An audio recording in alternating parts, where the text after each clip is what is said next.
Bienvenida a este acto organizado hoy por la sección de Ciencias de la Salud del Ateneo de Palencia, titulado Hitos en la lucha contra el cáncer, un siglo de descubrimientos. Y simplemente como directora de la sección de Ciencias de la Salud del Ateneo, pues siempre nos gusta un poco, Enrique, Carmen, destacar la importancia de que un Ateneo tenga una sección de Ciencias de la Salud, ¿no? La sección de Ciencias de la Salud es muy importante y en concreto buscamos conectar la ciencia con la ciudadanía, porque de alguna manera pues, la salud nos afecta a todos, promover la divulgación científica rigurosa frente a todo lo que pueden ser bulos, pseudoterapias y desinformación, siendo una sección de Ciencias de la Salud que ofrezca información basada en evidencia, avalada por profesionales y actualizada, como hoy tenemos a Carmen Guerrero. Buscamos también integrar ciencia y humanismo, fomentar la prevención y la educación sanitaria, dar visibilidad a la investigación y a los profesionales y de alguna manera reforzar el compromiso social del Ateneo. Al tratar temas de salud pública, el Ateneo se consolida como un espacio útil, actual y comprometido con los problemas reales de la comunidad. Así que a continuación le voy a dar paso a Enrique, que presentará a nuestra ponente de hoy en esta conferencia pues, tan interesante que nos espera. Así que muchísimas gracias a ustedes por acudir al Ateneo de Palencia a dedicar su tiempo pues, a escuchar y a aprender algo más de salud. Muchas gracias.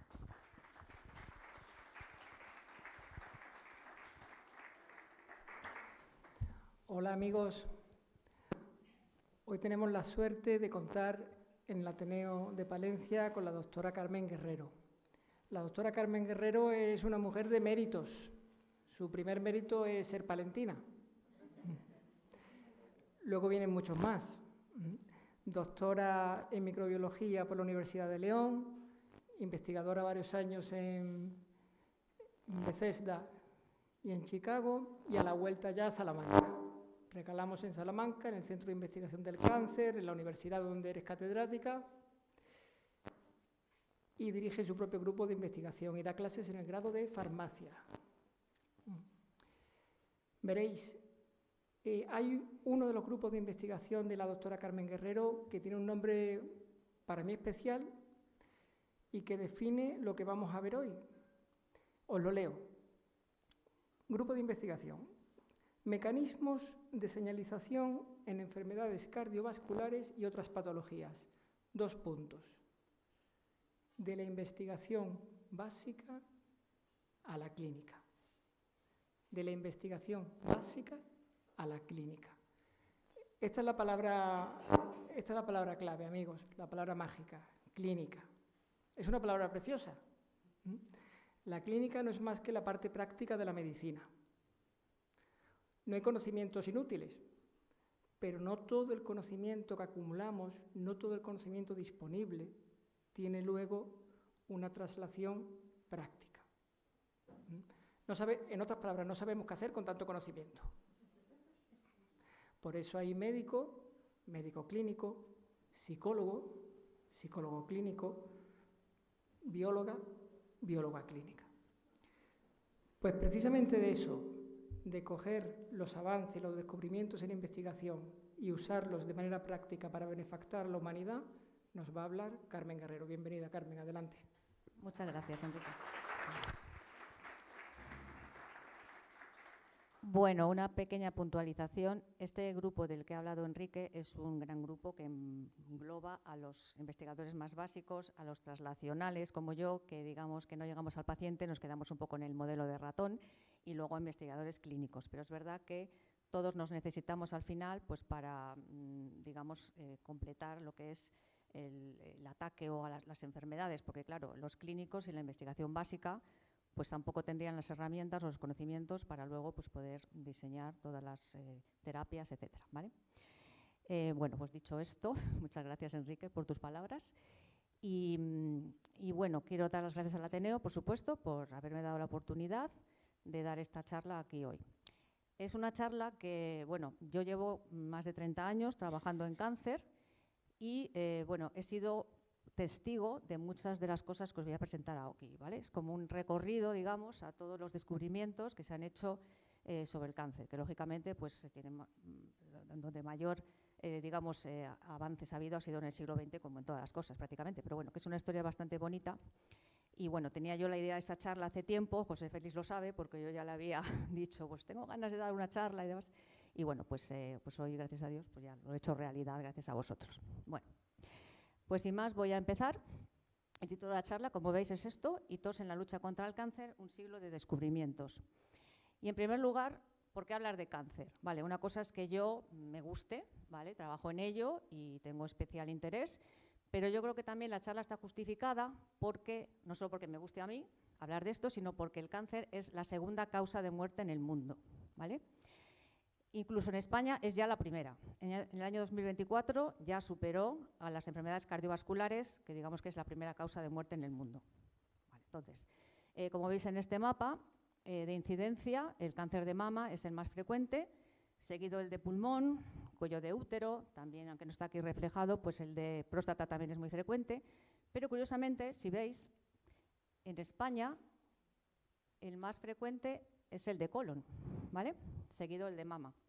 Y esto, bueno, luego hablaré ya de prevención al final de la charla, pero bueno, parece ser que tiene bastante que ver con nuestra afición a las carnes procesadas, a los embutidos. De hecho, el cáncer de colon tiene, Castilla y León tiene la mayor incidencia de cáncer de colon en España, ¿vale? Ya sabéis aquí cómo nos gusta lo de la matanza y todo esto.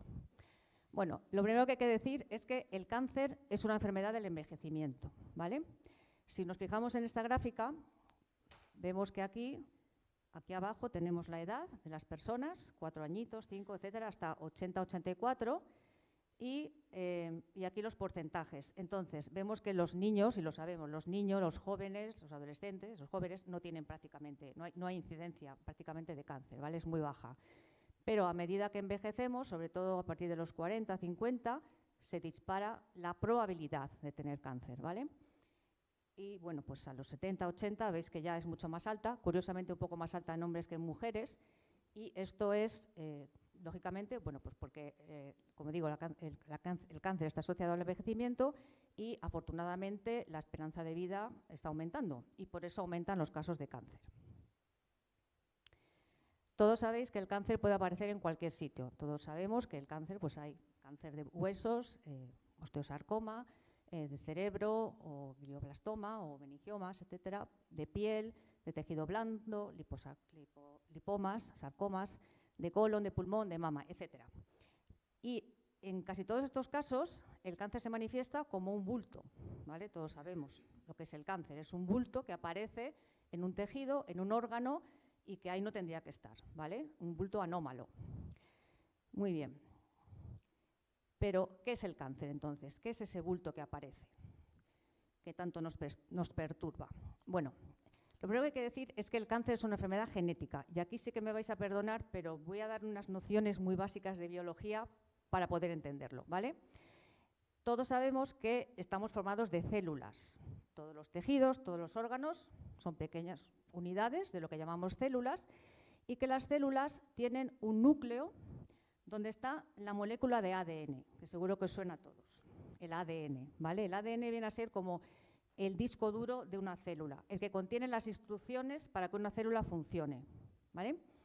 Y el ADN está formado de genes, o hay pequeños fragmentos en el ADN que son los genes, y esto nos suena a todos. Todos sabemos cuando decimos, pues ha heredado los ojos azules del padre o de la madre, pues eso es un gen, el gen de ojos azules, el gen de ojos negros, y eso se transmite de padres a hijos, ¿vale? Sabemos que un niño de padres de ojos negros, pues es muy raro que un niño tenga los ojos azules. O también podemos decir, pues ha heredado la nariz aguileña de su padre, o mira qué suerte que han heredado la nariz más bonita de su madre. Bueno, pues todos esos caracteres están en los genes. Los genes determinan pues cómo somos, lo que somos, el color de ojos, la forma de la nariz, etcétera, ¿vale? Entonces, eso está codificado en el ADN, que va a ser muy importante en el cáncer, como vamos a ver. Entonces, el cáncer es una enfermedad genética porque el cáncer se va a producir por alteraciones de este ADN. Bueno, pues sabiendo esto, vamos a comparar entonces ese ADN con un manual de instrucciones. Digamos que cuando el manual de instrucciones es correcto, cuando el ADN está bien, no tiene mutaciones, ¿vale? Mutaciones serían alteraciones en ese ADN, entonces la célula está sana, recibe instrucciones correctas de ese ADN y es una célula sana y por tanto un cuerpo sano. Pero cuando ese ADN, ese código, ese manual de instrucciones está alterado, porque hay mutaciones, cambios en ese ADN, entonces la célula ya no sigue esas instrucciones correctas y se vuelve una célula tumoral, ¿vale? Una célula tumoral que, ¿cómo se manifiesta? Pues que va a multiplicarse incontroladamente y eso es ese bulto que tenemos, ¿vale? Son células que se han multiplicado a lo loco porque ya no son capaces de seguir este manual de instrucciones, que da una instrucción a la célula diciendo divídete cuando haces falta, pero si no te paras. Pues eso ya la célula cancerosa no lo entiende. Y por eso tenemos esa masa de células. Un ejemplo. Bueno, esto sería como el ADN, ¿no? Este manual de instrucciones, que son 4, llamamos nucleótidos, es un término un poco difícil, pero bueno, son 4 nucleótidos que se representan por 4 letras, ATGC, y eso forma el ADN. Muchas repeticiones de esos 4 nucleótidos en diferentes combinaciones. Bueno, pues aquí tenemos un ADN sano y, por ejemplo, imaginamos que tenemos una herida. Nos hacemos una herida, con lo cual nos rozamos o lo que sea y se mueren algunas células epiteliales y por eso sangramos, ¿no? Porque quedan al descubierto pues, vasos sanguíneos. Hemos perdido esas células epiteliales que nos estaban protegiendo. Entonces, unas células que hay alrededor se movilizan porque el ADN les dice, tenéis que dividiros para reemplazar a las células muertas y para volver a cerrar esa herida. Y entonces esas células se dividen, se forma una cicatriz en principio y luego al cabo de unos días pues ya no tenemos rastro de la herida. Hemos recuperado el epitelio, la piel, tal y como estaba al principio, ¿vale? Pero ¿qué pasa si el manual de instrucciones está dañado? Si el ADN está dañado, algunas de estas células no siguen las instrucciones que dicen que ya tienen que parar de multiplicarse porque ya está curada la herida, sino que ellas siguen proliferando, siguen multiplicándose y aparece un tumor, como puede ser un melanoma de piel, por ejemplo, ¿vale? Muy bien, pues entonces ya sabemos que el cáncer se produce por una acumulación de mutaciones en el ADN. Importante pregunta, ¿qué es lo que causa estas mutaciones? ¿Vale? Que es lo que nos estamos preguntando todos. En primer lugar, el envejecimiento, como os he dicho al principio, ¿vale? Simplemente por el hecho de envejecer, de tener muchos años, vamos acumulando estas mutaciones, porque estas mutaciones se producen muchas veces por factores medioambientales que no podemos controlar, incluso rayos cósmicos, rayos ultravioleta, etc. Pero también es muy importante el estilo de vida, ¿vale? La dieta que tengamos, si es una dieta pobre en frutas y en verduras y rica en alimentos grasos o comidas procesadas, vamos a tener más posibilidades de desarrollar un cáncer. También el sedentarismo es muy importante, ¿vale? El hacer ejercicio físico frente al sedentarismo pues también nos protege frente al cáncer. Y exposiciones ambientales, pues como puede ser pues, tomar el sol en la playa sin protección o con protección, pues eso también claramente está asociado pues, a desarrollar o no un melanoma, por ejemplo, ¿vale? Y digamos que estas dos causas, el envejecimiento y el estilo de vida, constituyen la mayor parte de los cánceres, o sea, es decir, el cáncer que llamamos esporádico, ¿vale? Que no se debe más solamente a estos factores ambientales. Un 90 o un 95% de los casos de cáncer se deben a esto, cáncer esporádico debido al envejecimiento y a los factores ambientales. Y solamente unos poquitos casos de cáncer, de un 5 o un 10%, se deben a la herencia. Quiere decir que podemos ya heredar, ¿vale?, de nuestros padres algún gen mutado.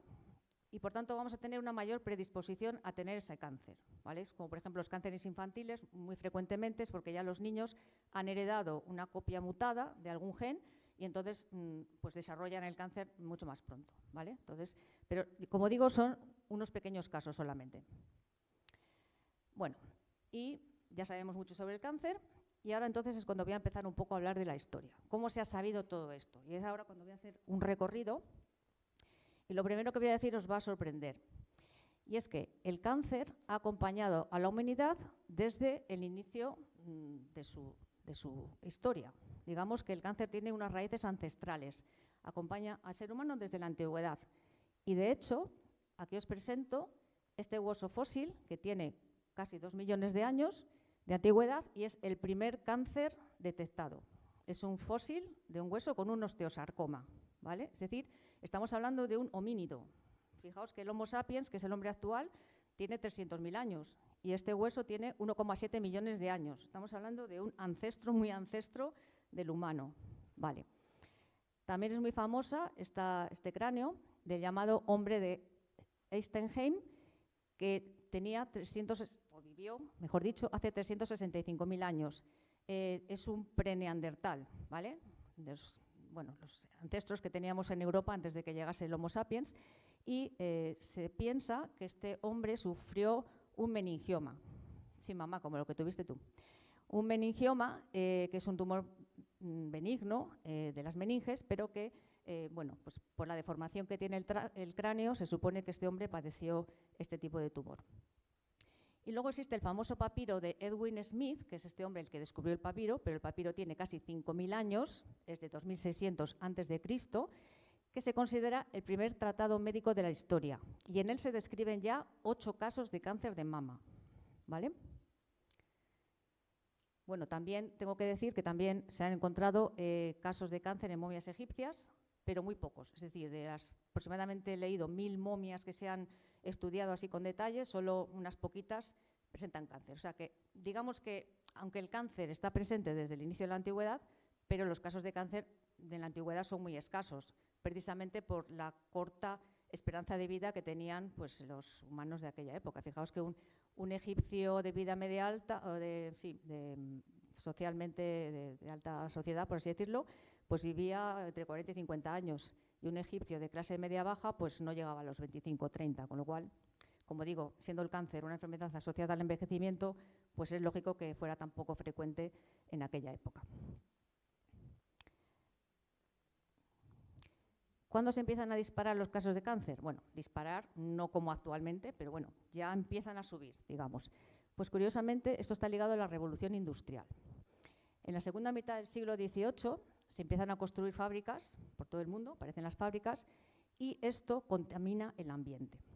Y entonces suben muchísimo los casos de cáncer, porque las fábricas pues, utilizan carbón, ¿no? para producir la energía, y ese carbón pues, producía unos humos negros que salían por las chimeneas que incluso pues, ennegrecían las cortezas de los árboles.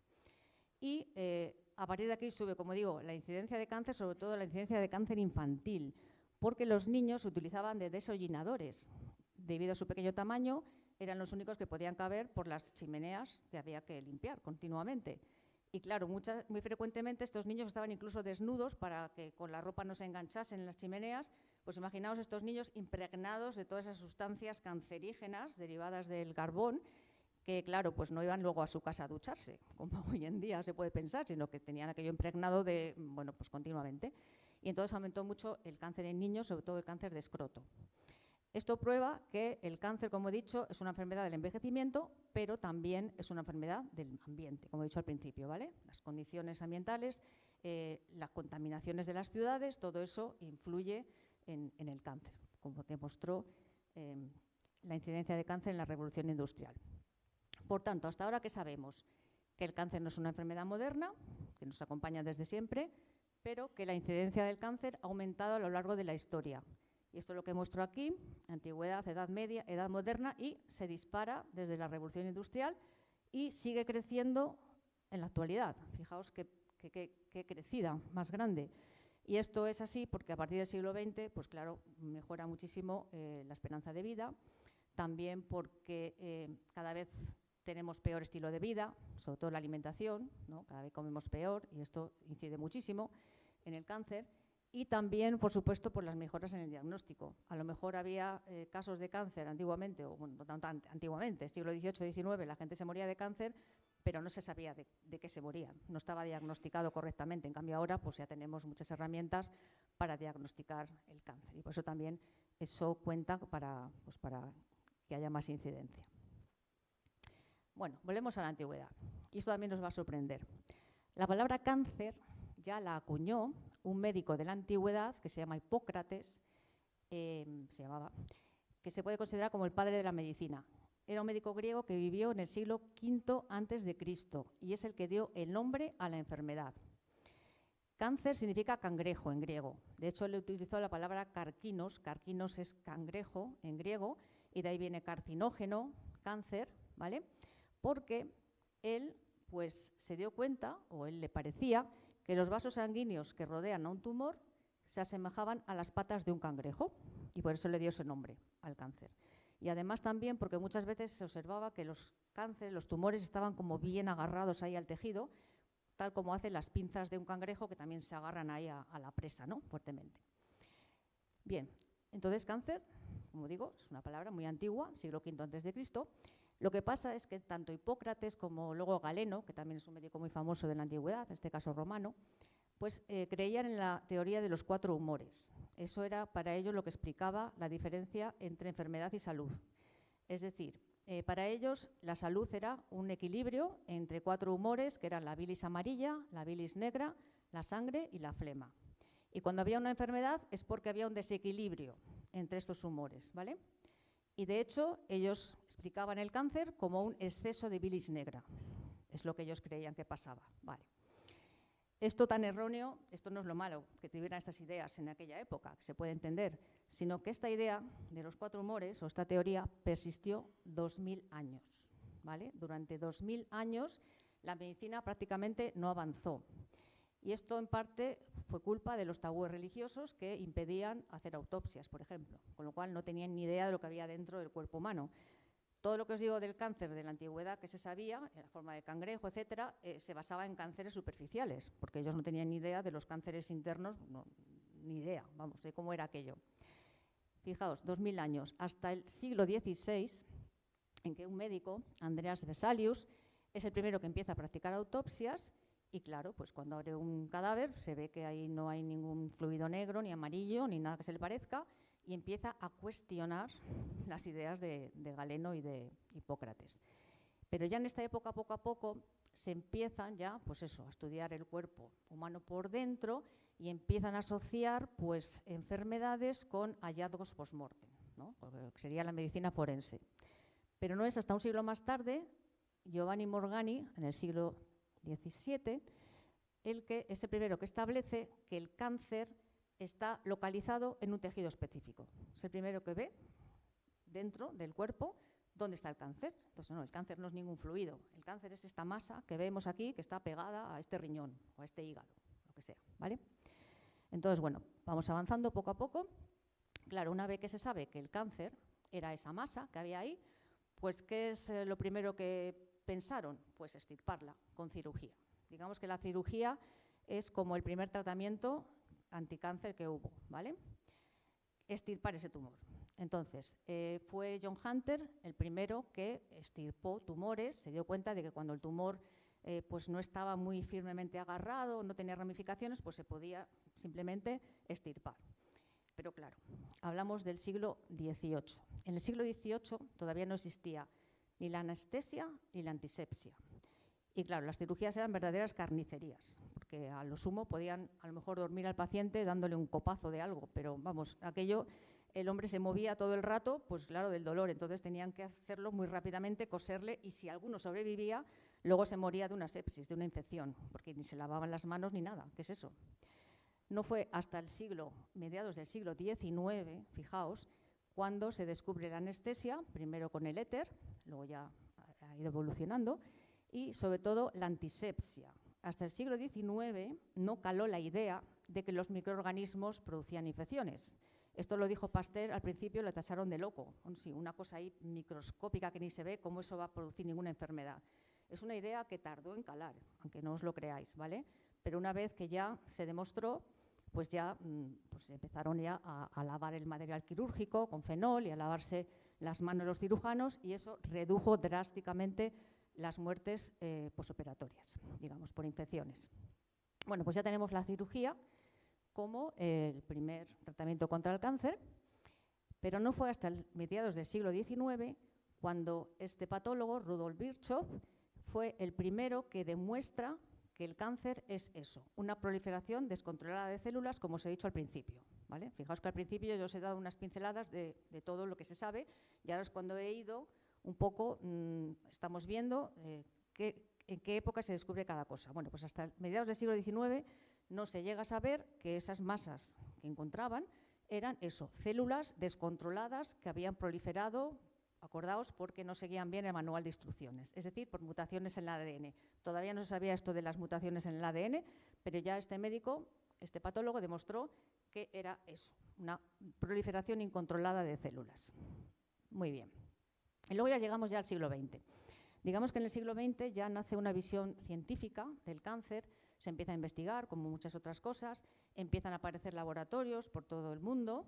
Aquí os traigo, por ejemplo, el laboratorio de Marie Curie, que, como sabéis, bueno, pues si no lo sabéis os lo digo, es la única persona en el mundo que ha vivido y que vive, que tiene 2 premios Nobel en 2 disciplinas científicas distintas, en física y en química, ¿vale? Nadie lo ha conseguido más que ella.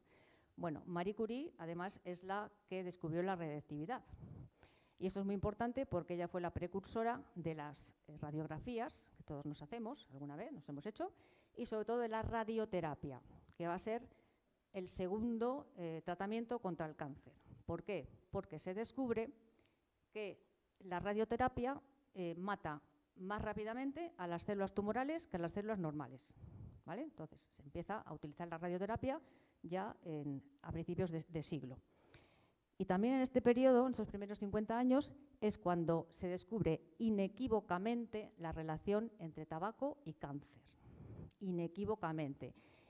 Y digo tabaco y cáncer, y aquí pinto un pulmón, o bueno, está la imagen de un pulmón, como queda después de fumar, pero digamos que el tabaco no solamente produce cáncer de pulmón, también produce cánceres asociados, pues de boca, laringe, faringe, pero también de colon, de estómago, de vejiga, de riñón, de hígado, prácticamente de todos los tipos, ¿vale? Todos esos cánceres los produce el tabaco. Y para ilustrar lo que digo, fijaos en esta gráfica. Esto muestra desde el año 1920 hasta el año 2020 una gráfica de la venta de cigarrillos en España, ¿vale? Veis que sube en los años 50, empieza a fumar todo el mundo, y paralelamente la gráfica roja muestra las muertes por cáncer de pulmón, y veis que hay una correlación perfecta, van a la par, ¿vale? Venta de cigarrillos, muerte por cáncer de pulmón. Afortunadamente, a partir del año 2000 decaen las muertes por cáncer de pulmón. Ojo, no es que haya disminuido el cáncer de pulmón, sino que hay mejores tratamientos y, por tanto, ha disminuido la mortalidad, ¿vale? Que no el cáncer. Pero bueno, eso es una buena noticia, que tengamos tratamientos más eficaces, por supuesto. Y llegamos ya, bueno, pues estamos todavía en el principio del siglo XX, y bueno, aquí hay que decir que algunas veces, no sé si por desgracia, afortunadamente, las guerras traen avances científicos. Y esto fue lo que pasó con la quimioterapia. Porque digamos que el primer quimioterápico que se utilizó fue el gas mostaza, un agente químico que se utilizó en la Primera Guerra Mundial por ambos bandos, con el fin de matar al enemigo, obviamente. Pero luego se dieron cuenta, pues que es lo que hacía la quimioterapia. La quimioterapia te deja sin glóbulos blancos, te mata todas las células de la sangre, de la médula, y pues te mueres. Pero entonces se dieron cuenta de que los derivados del gas mostaza, como la mostaza nitrogenada, pues también eran eficaces contra el cáncer, es decir, mataban más rápidamente también a las células cancerígenas que a las células sanas. Con la cual aquí nace, en estos años, la quimioterapia como el tercer tratamiento para el cáncer. Se empieza a desarrollar en estos años, como digo, a partir de un arma química. Esto es así la vida. Bueno, a partir de este gas mostaza, que obviamente esos primeros quimioterápicos eran muy tóxicos porque mataban más rápidamente las células tumorales, pero también mataban las células sanas, ¿vale? Pero bueno, a partir de ahí se han ido desarrollando, bueno, por ejemplo, han tenido un gran éxito el cisplatino o el metotrexato, que han servido pues para tratar muchísimos casos de cáncer, y bueno, cada vez los quimioterápicos, digamos, son más específicos, como hablaré un poco más tarde, y menos tóxicos.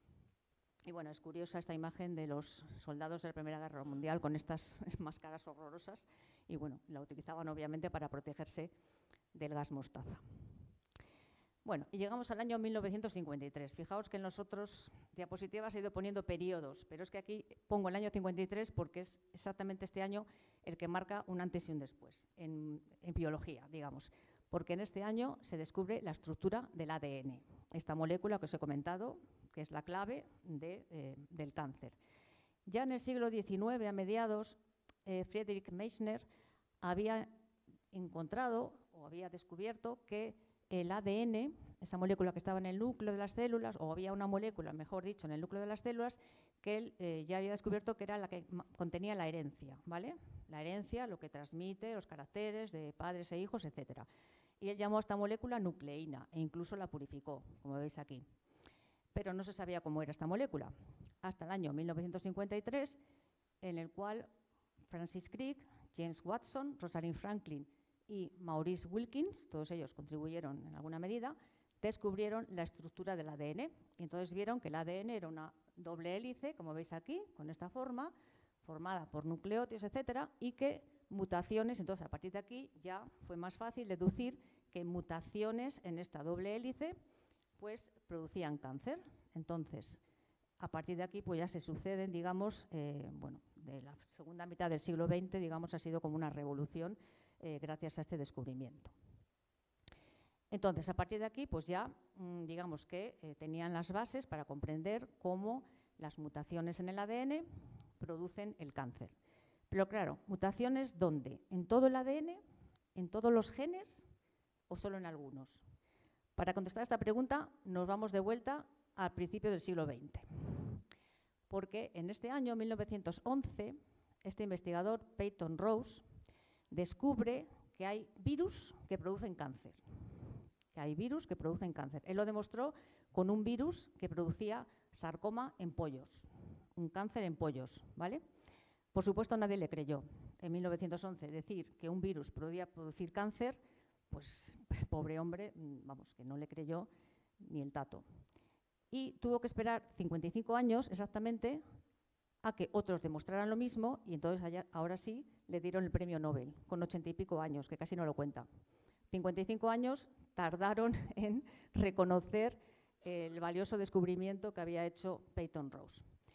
Entonces, estos virus producían cáncer, ¿vale? Él llamó a este virus, le llamó virus del sarcoma de Rose, porque se llamaba Rose, sarcoma, porque producía sarcoma en los pollos. Pero ¿qué pasaba? Que luego llegaron otros investigadores, como Bishop y Barmus, Joseph Bishop y Harold Barmus, que vieron que en realidad el virus no producía el cáncer, sino que era un gen que tenía el virus. Un gen que además el virus había extraído del pollo. Cuando había infectado el virus al pollo, al volver a salir el virus, el virus se multiplica dentro de las células y luego pues sale otra vez, y entonces había quitado un gen del pollo, y ese era el gen que se había mutado que producía el cáncer. Y a ese gen lo llamaron SARC, y es el primer oncogen. Es decir, a partir de aquí se descubre que solamente unos genes determinados, que son los oncogenes, son los que producen cáncer, no cualquier gen mutado de la célula, ¿vale? Bueno, tengo que contar una anécdota. Bueno, Harold Barmus, estos dos investigadores les dieron el premio Nobel en 1989 por este descubrimiento, y justo en esa época pues yo estaba de postdoc en los Institutos Nacionales de la Salud, en Bethesda, como ha dicho Enrique, y Harold Barmus era el director de los Institutos Nacionales de la Salud, ¿vale? Con lo cual yo pues, coincidí con él, porque yo estuve allí en los años 90, pues cuando él era director, este hombre, que es muy simpático. Bueno, entonces, pero claro, ellos descubrieron un oncogen que producía cáncer en los pollos.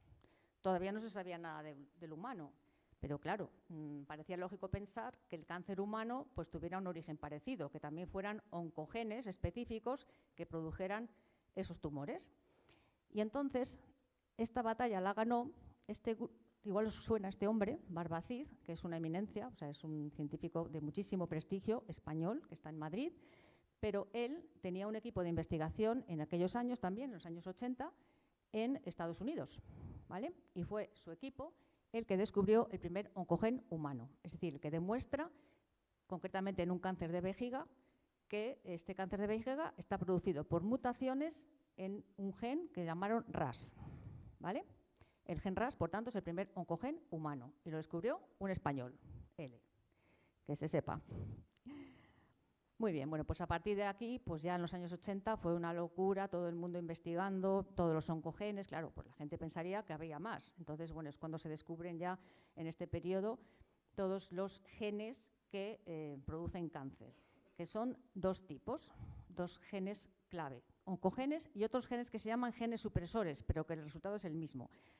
Para hacer una comparativa, imaginaos que tenemos un coche que funciona perfectamente, ¿no? Con nuestro acelerador y nuestro freno, nosotros lo controlamos. Es como estas células que se controlan muy bien cuando el manual de instrucciones está correcto.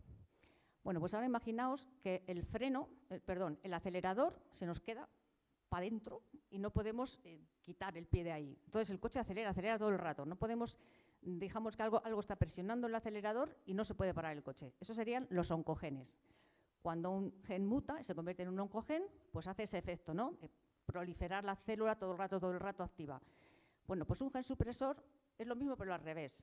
Sería cuando se rompe el freno. Los genes supresores son frenos de la célula, pero cuando se rompen también, como un freno de un coche, el efecto es el mismo. El coche corre, no lo podemos parar tampoco. Vale, pues son como dos caras de la misma moneda, son dos tipos de genes, pero el resultado es el mismo.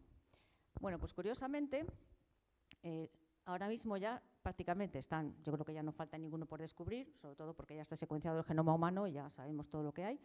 Entonces, del número total de genes humanos, que son como 20.000 o 21.000, se sabe que los oncogenes o genes relacionados con cáncer son unos 200 aproximadamente, es decir, 1,5% de todos los genes humanos. Creo que se ve muy bien en esta gráfica, ¿vale?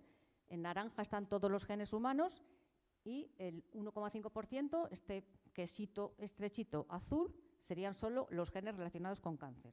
Como veis, son unos pocos. Es decir, que no son mutaciones en todo el ADN los que producen el cáncer, sino mutaciones en estos dos tipos de genes, oncogenes y genes supresores, muy poquitos. Bueno, pues como digo, en estos años últimos del siglo XX, pues ha sido de grandes avances para conocer todos los oncogenes y además se han empezado a asociar ya ciertos oncogenes con ciertos tipos de cáncer, por ejemplo, los genes BRCA1, BRCA2 con cáncer de mama, P53, que es un gen muy importante porque está mutado en el 50% de todos los tumores, pero sobre todo en cáncer de colon. El cáncer de colon es un caso especial, un caso especial porque se sabe muy bien cómo es, digamos, toda la secuencia de mutaciones que tienen que ocurrir para que se produzca el cáncer. Porque una cosa que no he dicho es que, lo dije al principio, el cáncer es una acumulación de mutaciones, es decir, una sola mutación en un oncogen no produce cáncer, tiene que ser una acumulación de varias mutaciones. En el caso del cáncer de colon, este proceso puede llevar hasta 20 años, ¿vale? Desde que aparece una mutación en el gen APC, que es lo que hace que se formen pólipos, que en principio son benignos. Por eso es tan importante pues, las medidas de prevención, el hacer colonoscopias, etcétera, porque si unos pólipos benignos pues, te los detectan en este estadio temprano, pues te los quitan y no va más. Pero si tú no te miras los pólipos, al cabo de unos años adquieres mutaciones en RAS, con los cuales los pólipos ya se empiezan a hacer premalignos. Y si finalmente tenemos mutaciones en P53, al final tenemos un cáncer invasivo, maligno, metastático, etcétera, ¿vale? Y como digo, todo este periodo o la adquisición de estas 3 mutaciones puede llevar hasta 20 años.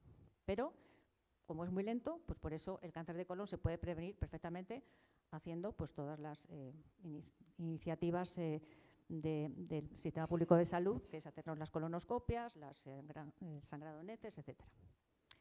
Y también en esta época se consolida el trasplante de médula como otra terapia muy eficaz, sobre todo en el caso de los linfomas y las leucemias, ¿no? Que consiste, pues, en si tienes un linfoma y una leucemia, te dan quimioterapia a lo bestia para matarte toda la médula, que es donde está ese cáncer, y luego pueden hacerte un trasplante de médula de un donante compatible, y bueno, pues esto ha resultado una gran eficacia en el caso de las leucemias y los linfomas, como digo. Bueno, a finales de este siglo, del siglo pasado, inicio del siglo XXI, es cuando se completa la secuenciación del genoma humano. Digamos que se descifra completamente el libro de instrucciones que os decía al principio, que eran estas 4 letritas. Bueno, pues somos capaces de leer todas las letras de este libro de instrucciones, ¿vale? Y esto es muy importante porque eso quiere decir que a partir de ahora, y de hecho ya se hace en muchos hospitales, si tienes un cáncer te pueden secuenciar, te pueden mirar qué mutación específica tienes y en qué gen, porque dependiendo del gen que tengas mutado, pues así es el tratamiento que te van a dar, ¿vale? Entonces esto es muy importante. Y sobre todo muy importante también en el caso de los cánceres familiares, aquellos que os dije hereditarios, que había unos poquitos casos, pero por ejemplo, si en una familia resulta que hay varios casos de cáncer, pues tenemos que sospechar que hay algún gen malo en esa familia, ¿vale? Y es lo que le pasó, por ejemplo, a Angelina Jolie, que su madre tuvo cáncer de mama, una hermana tuvo cáncer de mama, bueno, había varios casos en la familia. Ella se analizó y encontró que tenía mutaciones en estos 2 genes que os he dicho. Mutaciones en estos 2 genes implica que tienes cáncer 100%, ¿vale? ¿Y qué hizo ella? Pues se sometió a una doble mastectomía, es decir, se quitó los pechos, los 2, cuando era joven y antes de padecer el cáncer, que es una de las medidas que se hacen, ¿vale? Para impedir tener, porque ella lo hubiera padecido con toda probabilidad, con lo cual ella se sometió a una doble mastectomía porque tenía esa información, gracias a la secuenciación, podía saber de antemano, con anterioridad, que tenía esas mutaciones, con lo cual iba a tener cáncer. Y bueno, pues a partir de estos últimos años, además de esas terapias que os he comentado, pues aparecen otras terapias que tienen como objeto, digamos, atacar ya no directamente al tumor, sino a lo que rodea al tumor. El tumor está en un tejido, está en un órgano y hay otras células alrededor y hay vasos sanguíneos, etcétera. Entonces, hay otras terapias que intentan atacarlo por ahí. Por ejemplo, una cosa que tienen que hacer los tumores para crecer, poderse hacer grandes, es llenarse de vasos sanguíneos, porque si no, no tienen nutrientes. La sangre es de donde vienen todos los nutrientes, el oxígeno, etcétera, que el tumor necesita para vivir. Entonces, los tumores, las células tumorales, que son muy mañosas, producen factores que hacen que los capilares se ramifiquen y rodeen al tumor y así este tumor se puede alimentar. Y no solo eso, sino que ahora el tumor, las células tumorales, están en contacto con la sangre y pueden metastatizar, que es, digamos, la etapa más agresiva de un tumor, ¿no? Cuando las células del tumor se sueltan y pueden ir por la sangre a otros órganos, a otros tejidos y formar metástasis. Bueno, pues una terapia consiste en atacar esta angiogénesis, la formación de vasos sanguíneos, ¿vale? Con factores antiangiogénicos se impide que los tumores se llenen de vasos y por tanto el tumor no puede crecer y se muere. Otra terapia que ha tenido mucho éxito o está teniendo es la terapia antiplaquetaria. Se sabe también, las plaquetas, sabéis que son unos pequeños fragmentos celulares que son los que impiden que nos desangremos cuando tenemos una herida, ¿vale? Van ahí, taponan la herida, se forma el coágulo y se para la herida, se para de sangrar. Bueno, pues las células tumorales, que son muy listas, como he dicho, siempre se las ingenian y activan a las plaquetas. ¿Para qué? Para que las plaquetas formen coágulos alrededor de la célula tumoral y esto es como un escudo protector de la célula tumoral. Y así la célula tumoral no es atacada por células del sistema inmune, son células que van por ahí vigilando que no haya células extrañas, y entonces la célula tumoral es una célula extraña para el cuerpo, pero protegiéndose con las plaquetas, pues esto impide que sean localizadas y ellas pues pueden metastatizar y liarla. Pero las terapias antiplaquetarias, que tiene como función pues eliminar las plaquetas, pues hace que la célula pues ya la puedan atacar células del sistema inmunológico y se muera. Y luego tenemos, también se puede considerar esto también inmunoterapia, pero luego tenemos otros tipos de inmunoterapias que lo que hacen pues es un poco parecido, es reforzar el sistema inmunitario para que sea tu propio sistema inmunitario el que acabe con el tumor, ¿vale? No ya compuestos externos que pueden ser más o menos tóxicos, como la quimioterapia, por ejemplo, que siempre es un poco tóxica porque tiene efectos secundarios, pero esta inmunoterapia pues es lo que ahora se está apostando por ello, porque digamos que es intentar que tu propio sistema inmunológico pues ataque a tus células tumorales. Y bueno, pues esto es lo que se está haciendo. Cada vez son más los tratamientos que hay a medida, lo que se llama medicina personalizada, donde ya cada paciente, cada tumor es único. No como antes, que si tenías un tipo de tumor, cáncer de mama, por ejemplo, pues a todos les trataban igual. No, ahora ya digamos que se basan en tipo de tumor específico, no todos los cánceres de mama son iguales, tipo de mutación, etcétera. Una terapia muy eficaz es terapia con fármacos inhibidores, que son sustancias que atacan directamente a la célula tumoral y no a una célula normal, como puede ser una quimioterapia más corriente. También está la terapia con anticuerpos monoclonales. Anticuerpos monoclonales se pegan a las células tumorales y o bien las matan directamente o bien son como banderitas, ¿vale? Que le dicen al sistema inmunológico, hola, estoy aquí. Y entonces van el sistema inmunológico, de nuevo, los linfocitos, y se pegan a los anticuerpos por el otro lado y matan a la célula, ¿vale? Bueno, todas son estrategias, como digo, de medicina más eficaz, menos tóxica, que solamente mate a la célula tumoral. Y luego está la terapia CAR-T, que es lo que, vamos, el no va más ahora mismo ya de la inmunoterapia, porque en la terapia CAR-T, que está siendo muy, muy exitosa para combatir leucemias y linfomas, y ahora se está estudiando también para tumores sólidos, consiste en que te sacan las células inmunitarias de tu cuerpo, te sacan sangre, y esos linfocitos los educan, ¿vale? Los manipulan en el laboratorio para que sean más eficaces todavía para combatir el cáncer y luego te los vuelven a meter. Y entonces matan las células del cáncer, ¿vale? Entonces, súper novedoso y muy, muy eficaz. Y consiste en eso, pues manipulación fuera, pues para que sean verdaderas bombas que atacan las células tumorales mucho más potentes. Y todo ello, pues con la ayuda de la inteligencia artificial, que para bien o para mal, pues ahí la tenemos y en este caso, pues podemos hacer un buen uso de ella. Por ejemplo, la inteligencia artificial sirve para interpretar mejor las biopsias, las mamografías, para predecir mejor las dosis de un medicamento antitumoral, para predecir la respuesta a ese tratamiento, etcétera. Pues hoy en día la inteligencia artificial pues también se usa para eso. Bueno, en resumen, os he hablado de los descubrimientos clave de estos últimos 100 años, la radioterapia en los años 20, primeros quimioterápicos en los años 40, estructura del ADN en el 53, identificación de los oncogenes, los genes supresores como P53, el proyecto Genoma Humano, es decir, la secuenciación del genoma, y la inmunoterapia y la medicina de precisión.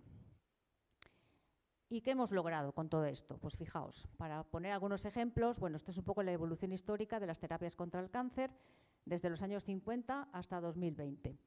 Vemos cómo las cirugías se han ido reduciendo. La cirugía no deja de ser un procedimiento muy invasivo, ¿vale? Entonces, siempre que no haya que abrir es preferible. Mientras que las otras terapias, radioterapia, quimioterapia, sobre todo inmunoterapias y terapias dirigidas, sobre todo desde los años 90, pues están experimentando un gran auge. Y simplemente para poner un ejemplo muy esperanzador, os pongo esta gráfica que muestra la evolución del cáncer infantil en España, desde los años 80 hasta 2013 aproximadamente, donde se ve que la supervivencia ha aumentado desde un 55 a un 81%, disminuyendo el riesgo de fracaso. ¿Qué es lo que viene en el horizonte? Por supuesto, aquí no se acaba esto. Seguimos investigando y se están investigando en muchos otros tipos de terapias novedosas, como por ejemplo las CRISPR, terapias de edición génica, que consisten en que ahora somos capaces de coger ese libro de instrucciones que está alterado, donde hay una mutación, corregirla directamente, ¿vale? Ya no solo matar la célula tumoral, sino directamente corregir esa mutación mediante estas herramientas. Luego también las vacunas.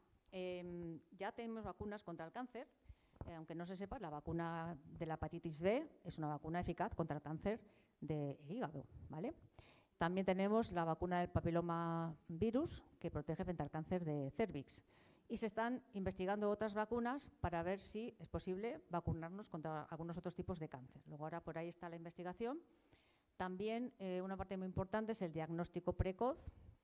Y entonces, bueno, tenemos varias herramientas ya pues para detectar, por ejemplo, el antígeno prostático, esto lo sabrán los hombres de cierta edad, pues te hacen un análisis y te ven si tienes este antígeno elevado o no, pues eso es buenísimo porque puedes coger este cáncer a tiempo. Y entonces se está investigando en eso, en intentar obtener otras moléculas, intentar identificar otras moléculas que nos permitan diagnosticar precozmente otros cánceres por técnicas no invasivas, por ejemplo, mediante un análisis de sangre.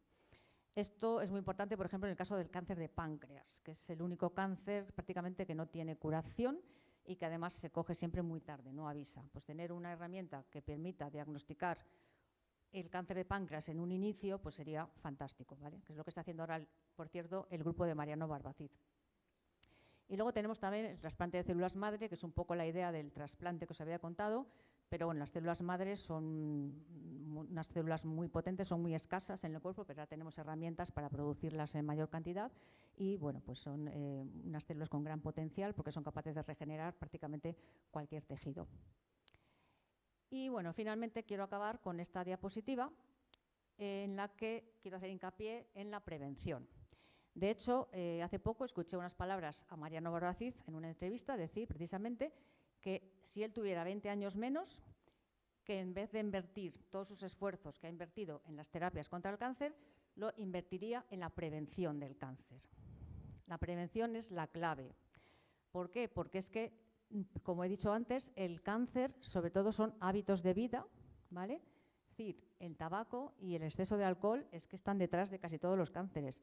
La mala alimentación, vuelvo a insistir, el sedentarismo, todo eso. Es decir, el cáncer, si queréis de verdad protegeros un poco, muchas frutas, muchas verduras, poca carne. Ya sé que esto que digo aquí en Castilla y León es un sacrilegio, pero es que es así. Entonces, es que es lo que hay que hacer y, de hecho, todas las administraciones públicas hoy en día están haciendo iniciativas de conciencia social, etcétera, en este sentido. Y, sobre todo, muy importante, los cribados precoces, por favor, que cuando nos toque hacer mamografías o sangre en heces o colonoscopias, etcétera, lo hagamos, porque es que fijaos que con eso ya nos ahorramos cáncer de mama y de colon, que es que son los más frecuentes en España y tenemos herramientas para predecirlos y para poder cogerlos en estadios muy tempranos, porque es que el cáncer se cura 100% si lo cogemos desde el principio, ¿vale? También el Papa Nicolau, la prueba de Papa Nicolau para el cáncer de cervix, etcétera. Entonces, bueno, esto es un poco el mensaje, ¿no? Que la sanidad pública, afortunadamente, nos ofrece estas herramientas que tenemos todos y que, bueno, pues podemos ayudar a nuestra salud de esta manera. Y bueno, pues ya finalmente, digamos que hemos pasado de hace tan solo 50 años, pues de un panorama muy oscuro, ¿no? de miedo, incertidumbre, donde el cáncer era sinónimo de muerte, etcétera, a un lado mucho más luminoso, donde pues el cáncer ya sabemos que se cura en un alto porcentaje de los casos, existen terapias muy, muy eficaces. Digamos que los pacientes están arropados por la investigación, por la medicina moderna, y bueno, pues es todo como mucho más esperanzador. Y bueno, finalmente, ya esta sí que es la última, quiero aprovechar este foro para presentar a este grupo de científicos palentinos, ¿vale? Que, bueno, pues ha surgido un poco la idea de Tomás aquí presente, que nos reunimos por primera vez estas Navidades, aprovechando las Navidades, que todos volvemos a casa por Navidad, pues hicimos una pequeña reunión en el Casino de Palencia para conocernos y ideamos hacer un blog, que lo tenemos ya disponible, para presentar iniciativas pues, de este tipo, como la charla que estoy dando yo hoy. Y bueno, pues próximamente supongo que habrá otras ideas aquí expuestas en el blog, porque la idea un poco pues, es acercar la ciencia a la sociedad palentina. De hecho, creo que este verano hay un eclipse solar que creo que va, ya todo el mundo dice que sí, todo el mundo está enterado, porque muchos de estos compañeros científicos son astrofísicos, curiosamente. Aquí está, que seguro que la conocéis, a Villaver, y bueno, y entonces ellos creo que van a preparar muchas iniciativas por este acontecimiento del eclipse solar. Entonces, reflejaremos todas estas, digamos, informaciones, etcétera, en el blog y, bueno, esperamos que se llene de información nuestro blog y también pues un llamamiento al Ateneo de decir que estas personas están disponibles, pues como yo he dado esta charla, pues también a ellos les podéis dar la oportunidad o llamar porque están disponibles para eso, ¿no? Para fomentar la ciencia en Palencia. Y nada más, pues si tenéis alguna pregunta que hacerme, esto ha sido todo.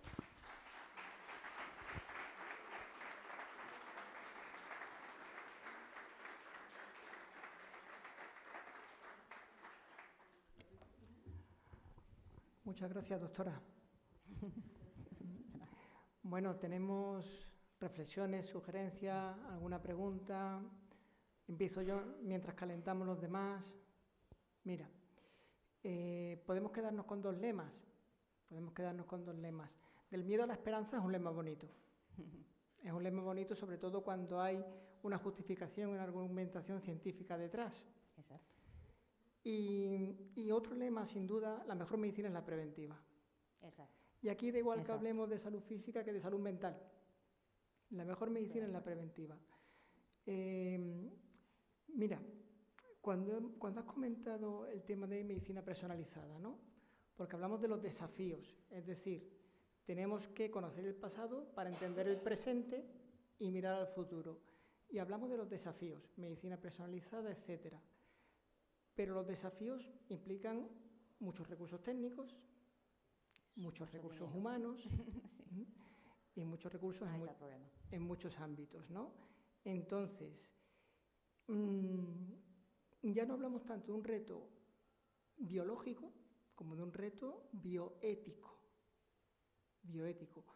¿Cómo de cerca ves que se pueda universalizar por un tema de justicia? Sí, claro.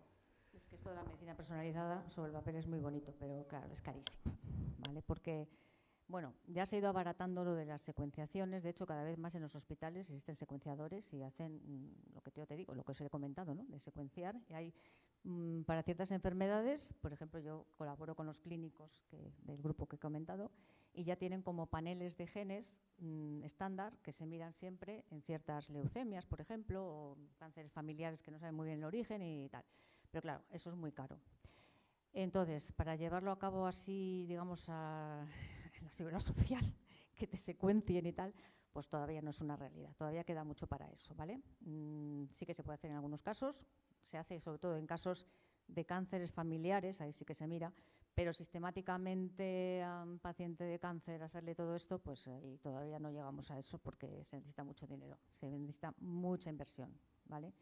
Y también, bueno, digamos que España tampoco que sea puntera en investigación. Tenemos, y aquí lanzo una, bueno, un poco por lo que me toca, pues tenemos bastantes dificultades en conseguir financiación. Siempre estamos ahí luchando, siempre estamos ahí con el cuello, bueno, personal, sobre todo, también, porque claro, de nada sirve que te den muchos millones, mucho dinero, a mí millones no me dan, pero bueno, algo de dinero, si no tienes el personal pues, para investigar. Entonces, eso es un poquito las limitaciones, obviamente.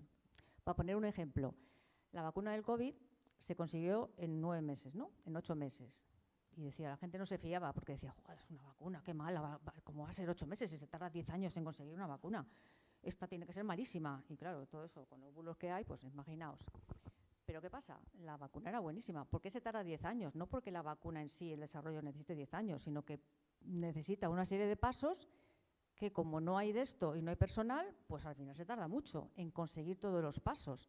Pero cuando hay dinero, es decir, cuando pasó la pandemia, que se invirtieron millones y millones por todo el mundo, se aceleró muchísimo la investigación, todo eso se acortó, porque había muchísima gente investigando eso, muchísimo dinero, y se hicieron todas las etapas que requiere, digamos, la completación, completar todo el proceso, pues se acortaron muchísimo y en 9 meses teníamos la vacuna.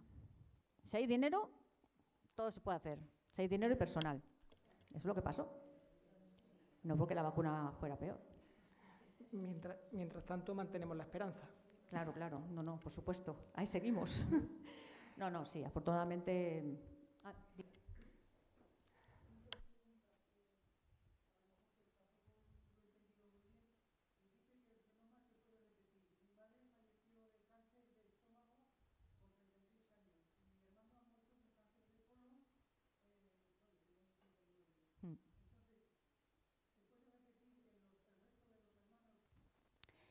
Sí.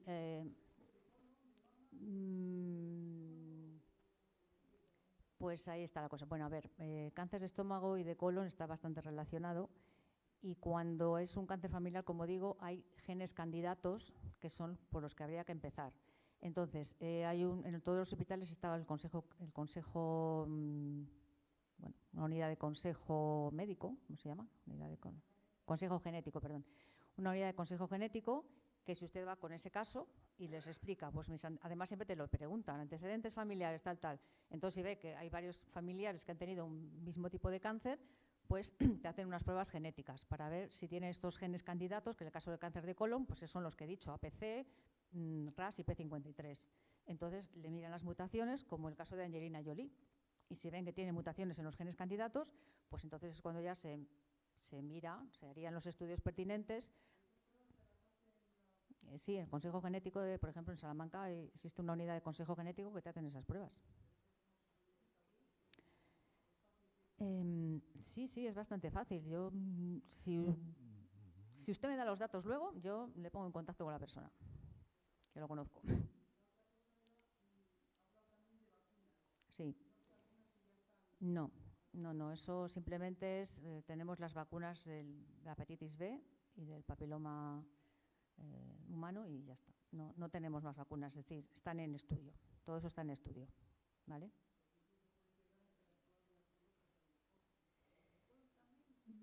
No, no tiene por qué. ¿Interactuar en qué sentido? ¿Qué quiere decir? No, eso no. Pero bueno, que eso todavía está muy preliminar. Esa es la idea. Porque, como digo, las vacunas son preventivas. Y como decía Enrique, y también he dicho yo, pues que se está ahora mucho más, digamos, investigando en prevención más que en eso, en terapias.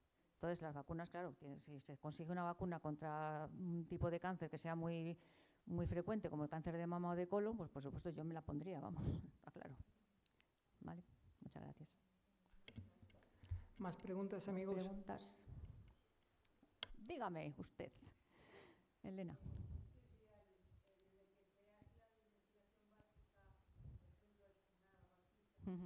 El cáncer de páncreas. Sí. Bueno, si te has leído sí, pues lo que ha dicho él en su artículo, si lo has leído, él pone que 5 años como el mejor de los casos.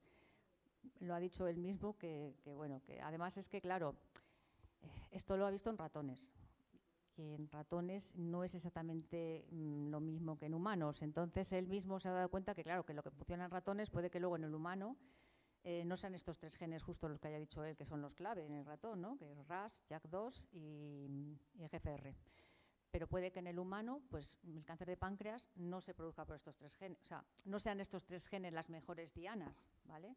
Entonces, bueno, pues por eso él con mucha cautela ha dicho que, pero bueno, es un avance enorme, porque el cáncer de páncreas, que es el más mortífero, porque es que no hay nada contra él, y es que es horrible, porque cuando ya lo detectas es que ya no hay remedio. Sí. Mucho más. Por eso el páncreas yo confío mucho en este hombre, pues todo lo que está haciendo, ¿no? Y lo ideal sería que se consiguiese eso, encontrar una molécula que se pudiera detectar por la sangre, por ejemplo, y que pudiera predecirlo mucho antes, o sea, en los estadios muy iniciales. Pero sí. Muchas gracias.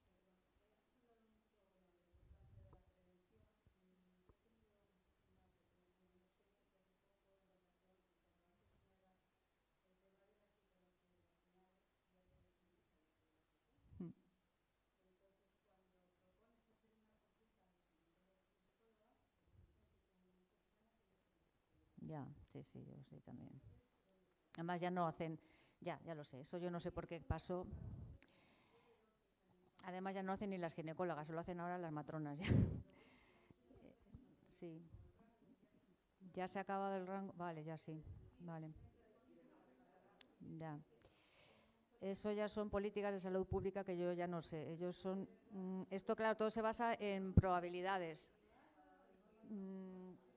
Eso son probabilidades. Si ellos consideran que la franja de edad para tal es de aquí a aquí, pues a partir de una edad ya no te las hacen, etcétera. Pero todo esto es esto. Pero sí, tienes toda la razón, claro. Claro. Sí. No, ahí está mal, sí. Dime.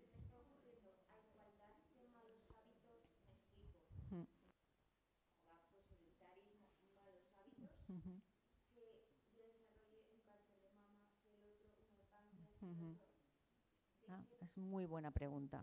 ¿Por qué unos una cosa y otros otra cosa? Pues no tengo ni idea. Francamente, no, pero ni idea. No. Pero es muy buena pregunta. Sí. Tú fumas, bueno, fumar, sí, ¿no? Pero tú fumas. Mi padre, por ejemplo, murió de cáncer de colon, no de pulmón. Murió porque fumaba. Desarrolló un cáncer porque fumaba. Pero sí, en su caso fue colon. No lo sé. Supongo que son ya polimorfismos, predisposiciones genéticas que tengas. Yo creo que ahí ya influye mucho también tu genética.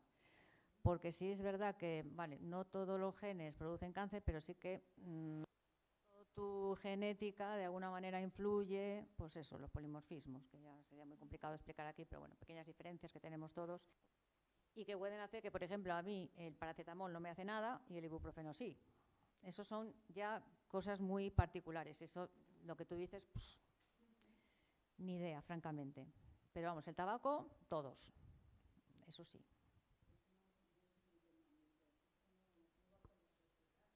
¿Cómo? Sí, sí, de muchas. Además del cáncer, claro, muchas más. Bueno, yo creo que se va... No, a mí me sorprende muchísimo. O sea, a mí, que mi padre fumara, que empezó a fumar pues, en los años 50, que no tenía ni idea de esto, pues bueno. Pero que fume a una persona, yo es que lo agarraría y lo daría de bofetadas. Porque hoy en día es que no hay ninguna justificación. Es que el tabaco es lo único que está claramente 100% asociado al cáncer, si es que os lo he mostrado. Entonces, ahora mismo que una persona fume, es que es para llamarle de todo. Es que no tiene... Tienen toda la información. Ahora la gente tiene toda la información. Con respecto al tabaco, mira, el chorizo ya es otra cosa. Pero con respecto al tabaco, vamos, es que no hay perdón.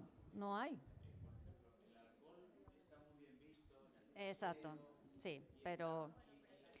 y las propias empresas Estimulan, que el vino es muy bueno y todo eso. Nada, mentira, todo. solo un vasito en las comidas. Y yo veo que los científicos, los que Ujú. dicen el tema, dicen Ni uno, ni dos, ni nada. Claro, pero es que dicen luego, es que mi abuelo que vivió 95 años tomaba un vasito de vino todas las comidas todo el día.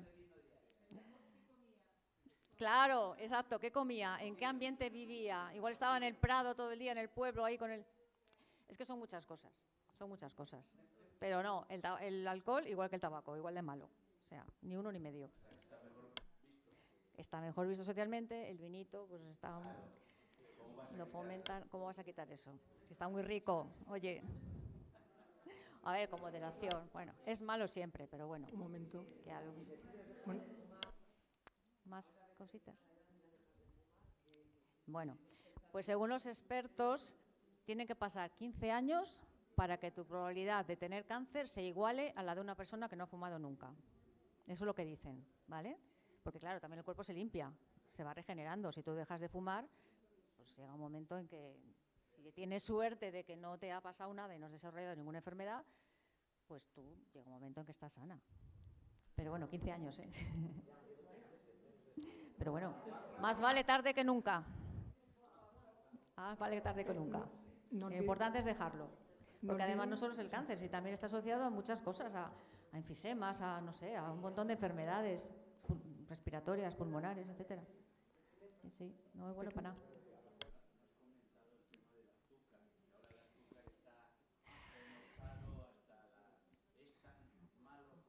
Muy malo, muy malo. Refinado, malísimo. Ya no solo el cáncer, que no sé, pero bueno, para todas las enfermedades, metabolismo, o sea, muy mal.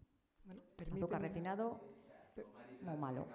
Sí, sí, claro, eso sí, por supuesto. pero el azúcar Estupendo. refinado en pasteles, en el azúcar de nada. Permíteme, Carmen. Carmen, permíteme una cosita. La miel dicen que es igual que el azúcar. En las últimas investigaciones, que lo único que tiene la miel diferente al azúcar es que te suaviza la garganta. Olvídate de propiedades de no sé qué, de no sé cuánto, antiinmunológicas, de fortalecer, nada. Nada. Bueno, Igual. Un momento, amigos. Si estamos hablando sobre todo de sustancias con potencial para generar cáncer. No hablamos de tabaco, hablamos de alcohol. Déjame un minuto solo que parto una lanza de lo mío. Sí, sí, por supuesto. ¿Vale? No olvidemos, aparte de las bofetadas, que no las descarto, no olvidemos que la alta prevalencia de trastornos mentales que hay entre personas fumadoras con respecto a personas no fumadoras. De alcoholismo, sobre todo. Y no olvidemos como tabaco, como alcohol, incluso el azúcar muchas veces activa el centro de recompensa cerebral y son sustancias que se pueden usar para paliar estados emocionales negativos o conducir a un trastorno adictivo por la vulnerabilidad de cada uno. Porque al fin y al cabo aquí hablamos de sufrimiento humano. Por lo tanto, la información es condición necesaria, pero no suficiente para la prevención. Doctora Guerrero, muchas gracias. De nada, un placer.